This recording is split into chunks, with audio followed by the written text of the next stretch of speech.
नमस्कार दोस्तों। भारतीय जनता पार्टी अगर 400 सीटें ले आती तो भारत का संविधान बदल जाता। भारतीय जनता पार्टी यदि 400 सीटें ले आती तो भारत का पूरा इतिहास पलट जाता। यदि भारतीय जनता पार्टी 400 सीटें ले आती तो अडानी अंबानी जैसे लोगों के लिए अलग से संवैधानिक पदों की व्यवस्था हो जाती। जी हां, कमोबेश कुछ इसी तरह की प्लानिंग थी और इसी तरह की प्लानिंग पर नरेंद्र मोदी काम कर रहे थे। राहुल गांधी ने उनकी इस पूरी साजिश पर पानी फेर दिया। राहुल गांधी ने उनकी गरीबों, वंचितों, दलितों, पिछड़ों, आदिवासियों के हक मारने की साजिश को बेनकाब कर दिया और भारतीय जनता पार्टी उस बेनकाब हो जाने से बौखलाई हुई है, पगलाई हुई है और नरेंद्र मोदी और उनके मंत्रीगण, उनके अपने लोग समझ नहीं पा रहे हैं कि क्या करें। जी हां, कमोबेश इसी तरीके से है। कारपोरेट के हाथ में पूरे देश को बेचने की तैयारी थी और यह कारपोरेट का देश बना देना था और इस देश के लोगों को सिर्फ गुलाम बना के खड़ा कर देना था। यह तैयारी थी 400 पार की। तो इसी पर बात करता हूं कि कैसे मनु संहिता लागू करने की पूरी तैयारी थी और मनु संहिता के हिसाब से इस देश की सरकार चलाने की तैयारी थी और यह तैयारी छोटे मोटे स्तर पर नहीं थी। नरेंद्र मोदी और आरएसएस की मिलकर तैयारी थी। इस बात का खुलासा होता है भारतीय जनता पार्टी के चीफ व्हिप जो हैं तेलंगाना में, वो टी राजा सिंह कहते हैं कि अगर लोकसभा चुनाव में बीजेपी 400 का आंकड़ा पार कर लेती तो हिंदू राष्ट्र बन गया होता, कोई माइका लाल उसे रोक नहीं पाता। इस देश के अंदर मनु संहिता लागू हो गई होती और मनु संहिता के मुताबिक इस देश का संविधान लागू हो जाता और तमाम सारी व्यवस्थाएं। पहले ही जितना बहुमत था उससे मनमानी करके इस देश के लिए जो आईपीसी, सीआरपीसी को खत्म करके, क्रिमिनल लॉ को खत्म करके एक नया भारत संहिता बनाया गया है, उसके तहत जिसमें फांसीवादी कानून बनाए गए हैं, उन फांसीवादी कानूनों का इस्तेमाल होता और लोग गुलामों की तरह से रहते। उस गुलामी में आपको लाने के लिए तैयारी थी नरेंद्र मोदी की, आरएसएस की, भारतीय जनता पार्टी की। टी राजा की एक बात को सामान्य तौर पर विश्वास इसलिए करना पड़ेगा क्योंकि चीफ व्हिप संवैधानिक तौर पे पार्टी का मुख्य व्यक्ति होता है, जिसका निर्देश कानूनी रूप से बाध्य होता है सभी सदस्यों पे। यदि वो उसको नहीं मानते हैं तो उनकी सदस्यता चली जाती है। तो इससे आप समझ सकते हैं कि वो व्यक्ति यदि ये कह रहा है तो कितनी गंभीर बात होगी। चलिए, आपको याद होगा जब चुनाव चल रहा था, उन चुनाव के दौरान किस तरीके से भारतीय जनता पार्टी के बहुत शीर्ष आरएसएस के पूर्व नेता और पूर्व केंद्रीय मंत्री अनंत कुमार हेगड़े ने कहा था, हमें 400 पार सीटें इसलिए चाहिए क्योंकि हमें संविधान बदलना है और संविधान बदल के हम वह व्यवस्था लागू करना चाहते हैं जो मनु ने बनाई थी। यानी मनु संहिता को लागू करने के लिए वो यह बता रहे थे। ज्योति मिर्धा जो भारतीय जनता पार्टी के प्रत्याशी थी राजस्थान से, उन्होंने भी इसको लेकर के न जाने क्या क्या बताया था और उन्होंने भी कहा था कि कैसे यह संविधान बदलना है और उसके लिए 400 पार सीटें चाहिए। यही नहीं, अयोध्या से तत्कालीन सांसद लल्लू सिंह ने भी यह बात कही थी और उन्होंने भी कहा था कि संविधान बदलना है, इसलिए 400 पार चाहिए, इसलिए अधिक से अधिक सीटें जिताइए। और सीरियल में राम का रोल कर चुके भारतीय जनता पार्टी के मेरठ से प्रत्याशी अरुण गोविल ने भी यही बात कही थी, और यही बात और भी तमाम सारे नेताओं ने कही थी। और सबसे बड़ी बात तो यह है कि प्रधानमंत्री नरेंद्र मोदी के मुख्य सलाहकार देबू राय ने भी यही बात कही थी। और जो विवेक देबू राय ने जो बात कही थी वो एक लेख में लिख करके कही थी कि लिखित संविधानों पर यूनिवर्सिटी ऑफ शिकागो की रिसर्च रिपोर्ट बताती है कि उसकी औसत उम्र 17 साल होती है, और भारत का संविधान तो 1950 में लागू हुआ था, 73 साल से अधिक बीत गए। ऐसी स्थिति में यह संविधान बदला जाना चाहिए, यह निरर्थक हो गया है, इसकी जरूरत नहीं। तो आप सोचिए, जिनकी सलाह पर प्रधानमंत्री कार्य करते हैं वो सलाहकार, मुख्य सलाहकार यह बात लिख रहे थे आर्टिकल में। इससे आप समझ सकते हैं। और जो उन्होंने लिखा था 14 अगस्त 2023 को मिंट अखबार में, उसको पढ़ लीजिए कि किस तरीके से इसके लिए पूरी प्लानिंग ही नहीं कर ली गई है, इसके लिए पूरा सारी चीजें ड्राफ्ट की जा रही। तो यानी संविधान बदलने की बारी थी और उसके लिए काम हो चुका था, पूरी तरीके से उसको कैसे कैसे क्या बदलना है इसके लिए हो रहा था। और ये सब करने में, बदलने में भारतीय जनता पार्टी माहिर है। कहीं नाम बदलती है, कहीं दूसरों के काम बदलती है, कहीं इतिहास बदलती है, कहीं भूगोल बदलती है। यही भारतीय जनता पार्टी का सत्य है। और ये सब करके अपने एजेंडे साधती है, जो उसका एजेंडा है। वही बात कही टी राजा ने कि हमें हिंदू राष्ट्र बनाना था, हिंदू राष्ट्र बनाना था या क्या करना है तो भगवान जाने। जब राहुल गांधी को इसकी पूरी भनक लगी, उन्होंने मुद्दा उठाया, जनता के बीच लेके गए, जनता ने भी समझा, तब नरेंद्र मोदी, भारतीय जनता पार्टी घबराई। आप याद करिए, इसके पहले आरएसएस चीफ मोहन भागवत भी कहते थे कि संविधान बदलना है। उनके गुरु गोवलकर ने भी यही बात कही थी कि संविधान बदलना है, हमें तो मनु संहिता चाहिए। तो सबको मनु संहिता चाहिए थी, उन्हें यह संविधान नहीं चाहिए था, जो बराबरी का हक देता है, लोगों को उनके तमाम तरह के अधिकार देता है। यह साजिश थी। राहुल गांधी ने जब इसे जनता पे पहुंचाया, जनता के बीच पहुंचे, संविधान की प्रति लेके पहुंचे, लोगों को समझ में आया, बात क्लियर हुई, और उसका नतीजा यह है कि भारतीय जनता पार्टी की साजिश फेल। भारतीय जनता पार्टी 200 सीटों पर हार रही थी, बुरी हालत थी। 150 सीटों पे तो बहुत बुरी हालत थी। लग रहा था कि सत्ता बदल जाएगी, लेकिन अचानक कुछ वोट बढ़े, अचानक कुछ और हुआ, और उन सब खेला वो सब सामने आ रहा है। जिस तरीके से महाराष्ट्र में सामने आया कि कैसे 48 वोट बढ़ाए गए हैं, जैसे किस तरीके से फर्रुखाबाद में सामने आया कि लाइट काट दी गई और प्रत्याशी जीत गए, बांसगांव में इसी तरीके से हुआ, इसी तरीके से फूलपुर में हुआ।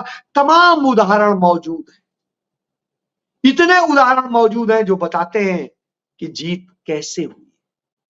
नरेंद्र मोदी की अपनी खुद की सीट पर जीत जिस तरह हुई है, वो वहां के लोग बताएंगे।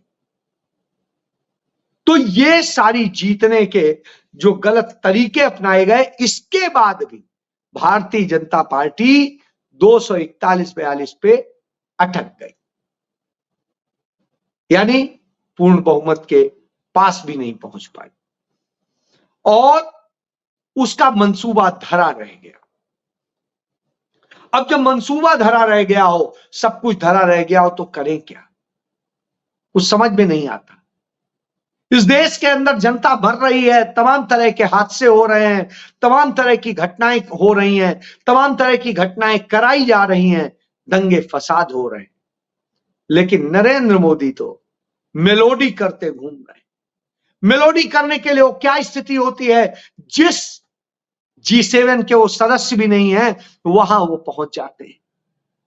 वहां पहुंचने के बाद में उन्हें न स्पीच देने को मिलता है, न वहां पर सम्मेलन में शामिल होने को मिलता है, न कुछ और मिलता है। वो सिर्फ जहां पर जाते हैं गले में चिपट जाते हैं, कहीं इसके गले चिपट गए, कहीं उसके गले चिपट गए, कहीं कुछ हो गया। और मेलोनी के साथ में सेल्फी लेके टीम मेलोडी बन जाते हैं। तो टीम मेलोडी बनने गए थे इस 74 साल की उम्र में, जब उनकी बीवी है वो विवाहित है, अपने से 27 साल छोटी मेलोनी के साथ में जैसे करते हैं, स्वाभाविक सी बात है, बड़ा अजीब सा लगता है। और जब इस तरह की हरकतें दूसरे और भी तमाम देशों के राष्ट्राध्यक्ष आए थे, शासनाध्यक्ष आए थे, लेकिन किसी ने ऐसी हरकत नहीं की जैसी हरकत नरेंद्र मोदी कर रहे थे। वहां अयासी करने गए थे या क्या करने गए थे, इससे समझा जा सकता है। इस देश की चिंता नहीं है, इस देश में क्या हो रहा है। जब से नरेंद्र मोदी आए हैं, हादसों का देश बन गया है। जिस दिन शपथ ली थी उस दिन रेल दुर्घटना हुई थी, गोरखनाथ एक्सप्रेस, और 2 दर्जन से अधिक लोग मर गए।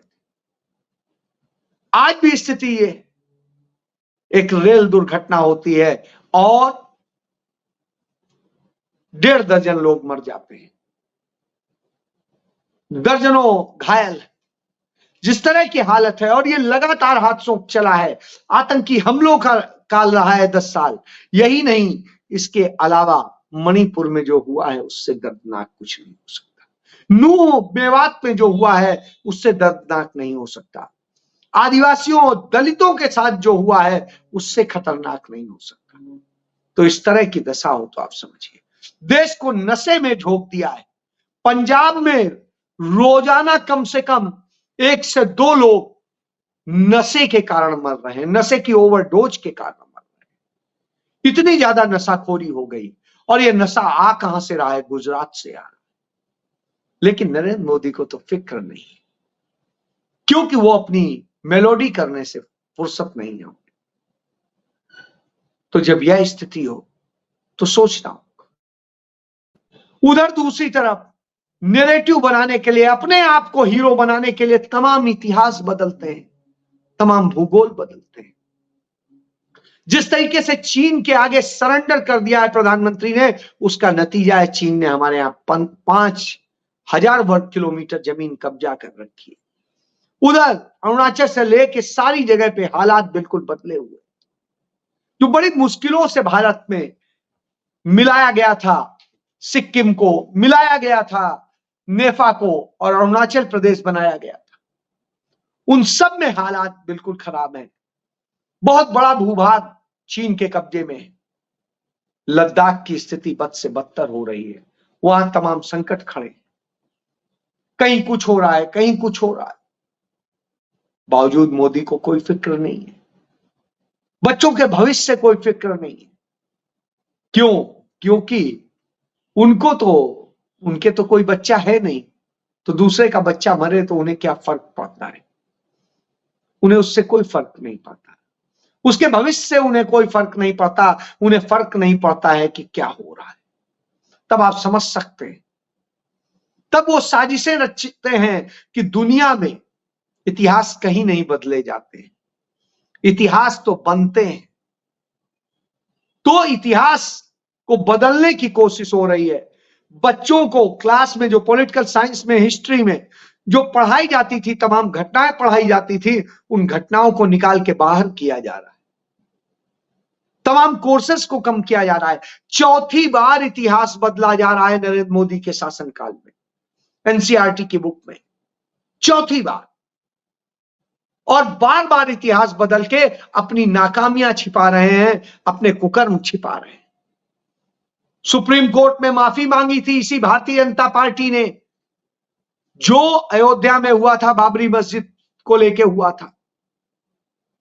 अब इतिहास में उसको हटा दिया गया कि क्या घटना हुई थी, सुप्रीम कोर्ट ने क्या टिप्पणी की थी, कैसे 1 दिन की सजा सुनाई गई थी।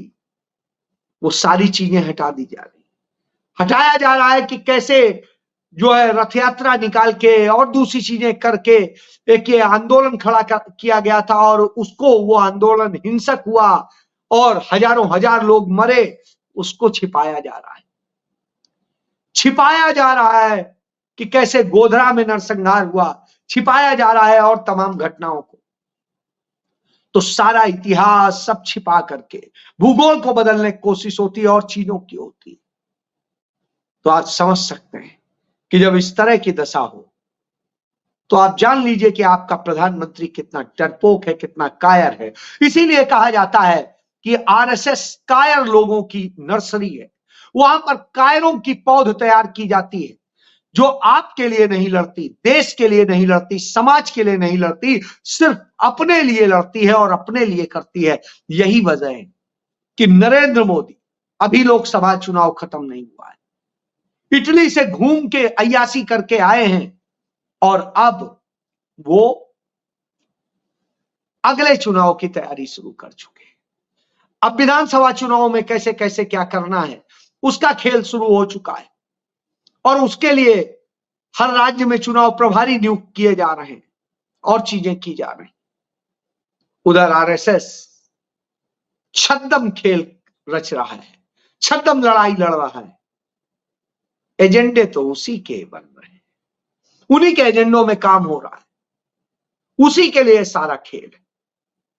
तो संविधान बदलना है, मनुष्य संहिता लागू करनी है, उसके लिए क्या क्या साजिशें रचनी है, कैसे लोगों को बरगलाना है, उनके दिमाग में तमाम असर छोड़ना है, इन सारे खेल का यह हिस्सा है।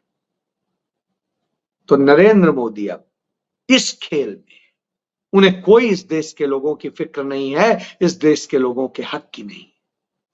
नौकरियां दी जा नहीं रही हैं, रेल हादसे हो रहे हैं, जिम्मेदारियां कोई ले नहीं रहा है। क्यों? कायरों का पूरा।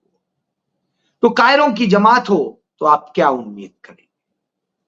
तो देश का बंटाधार करने की जिम्मेदारी खुद नरेंद्र मोदी ने ले रखी है और वही हम सब झेल रहे हैं। तो अब तैयार होइए, अभी और कौन कौन सी बर्बादी होती है, क्योंकि यदि कांग्रेस ना होती तब तो अब तक सब कुछ कर चुके होते। उनको कांग्रेस गांधी परिवार से नफरत है, इसीलिए क्योंकि उनका एजेंडा फेल हो जाता है। गांधी परिवार आके बीच में दीवार बन के खड़ा हो जाता है, राहुल गांधी लड़ने लगते हैं सच के लिए और जनता राहुल गांधी के साथ खड़ी हो जाती है। यही नरेंद्र मोदी को डराता है, क्योंकि पंडित नेहरू ने तब कहा था कांग्रेस चुनाव लड़ने की मशीनरी नहीं है, कांग्रेस लोगों के दिलों में जीती है, उनके लिए सेवा भाव से काम करती है और इसलिए करती है कि उसे करना है, उसे सत्ता के लिए नहीं, चुनाव के लिए नहीं। यही अंतर है आप में और इसलिए आप कायर और वो वीर। जय